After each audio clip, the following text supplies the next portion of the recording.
Профессор, вам сложно будет поверить. Меня прислали к вам из будущего, которое наступит через 50 лет.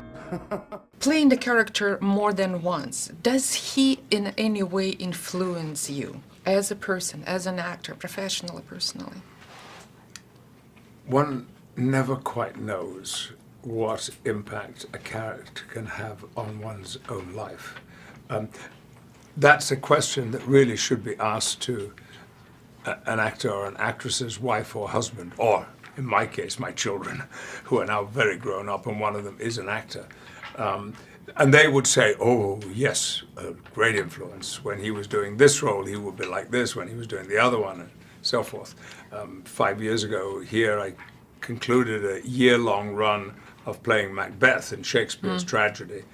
And it's lucky that I was living alone then, because I would not have been livable with during that time. The role itself affected me so strongly. And but Charles Xavier is an admirable individual. He's thoughtful and caring and compassionate. And if anything, any of those qualities rubbed off, then I think that's something to be grateful for. The fun for me professionally is getting to take a character that audiences have seen in 6 or 7 other movies, and flip their perception of him on its head. He's incredibly different to how we've ever seen him before. He's in a very surprising state of mind and body, actually. And so getting to give the audience something new with that character was a privilege.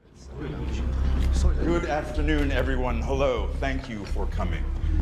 With this weapon, there will be no human collateral damage. If I turn it on, the system couldn't even activate in here. What is that? I just sort of read the script and sort of gleaned from what Simon had written and made it my own in terms of this guy's sort of ambitions and belief system. I think he's a very interesting man, and he's very smart. And it's funny because what he's proposing is what people do every day. They sort of propose a war, but because your own people are being, going to be wiped out. So it's sort of self-protection. Unfortunately, he's a bit of a war profiteer at the same time, because he's also going to profit from all of this. I think there's something about Charles where he's almost like he's royalty, and there's something about, you get working class people, middle class people, upper class people, then the aristocracy. And there's always that thing in Great Britain, which is sort of a class-defined culture, or has been arguably until more recent times, where working class people are the ones that are pushed down, and middle class people and upper class people, they're just not worth talking to. They don't know how to talk to working class people. But you actually go above them to the aristocracy, to the royals, and they can talk to everyone. They can actually get on with everybody. People say it about Prince Charles quite a lot as well, like how he's just like, he can have a chat with anybody. And there's something about Charles Xavier that I think is a little bit aristocratic in that way, where it's like, you can kind of connect with people, you know what I mean? The great strength of the X-Men movies is that they do not depend on special effects to work. They're essentially character and narrative driven. Yeah, that's what makes them so real. What is going to happen next? What will become of these people we've become so fond of? And that's what keeps people in the seat, or turning the page, or not flipping channels. Do you communicate with Patrick just to not No. necessarily? It was always important for me to portray the character very differently. For the reason that I just said, I suppose, like, you don't want it to be just the same every time. The idea is definitely, though, that at some point in my career playing Charles Xavier, I will end up playing him a little more in line with Patrick Stewart's portrayal of him as well, because he does have to get there at some point.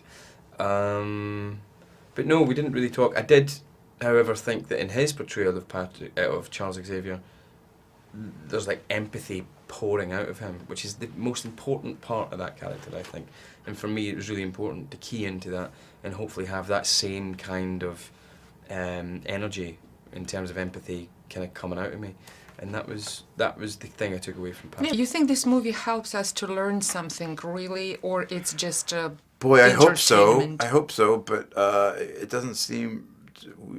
It doesn't ever seem to work, does it? There we find some new form of intolerance to, I don't know, invest our energy into, unfortunately. But yeah, I mean, as long as we keep trying to make the world a more tolerant place, you can't ever give up the fight, no matter if it's a big blockbuster movie or. I want to believe. Yeah, me too. Growing up, comic books didn't really seem to be available to me or those around me, or not my neighbourhood anyway. It wasn't a thing. So no, there was. So you grew up in the literature, the books. No, I didn't really read when I was growing up. What you were doing? I was watching TV and I was playing football and I was doing those things. Thought. But I read a little bit growing up, but I didn't read a lot, and I certainly didn't read comic books because we just didn't have them. What did I get into? How did I get into the X-Men? Cartoons. Every Saturday morning we had the X-Men cartoons, and that was something that was what got me into it. But if you'd have asked me back then, hey, do you think you'll ever play Professor Charles Xavier at some point? I wouldn't have believed you. What would be your favorite era in a timeline that you would like to visit? Well, a couple of years ago, I spent a lot of time with my wife in the Yucatan in Mexico, in southeastern Mexico. And the culture and civilization there was at one time so advanced and so brilliant, when the rest of us, you know, in the so-called civilized West was still, the West, or at least Europe, were hopelessly inadequate. And we often said, you know, wouldn't it be marvelous to stand on the top of one of these pyramids 1,500 years ago and see what it felt like and what one could witness? Well, it'd be great to go back, way back, for maybe just like a few hours, because you might get eaten. But when the big, you know, like the dinosaurs, and when this world was truly wild before people even existed, like how amazing this world must have been back then.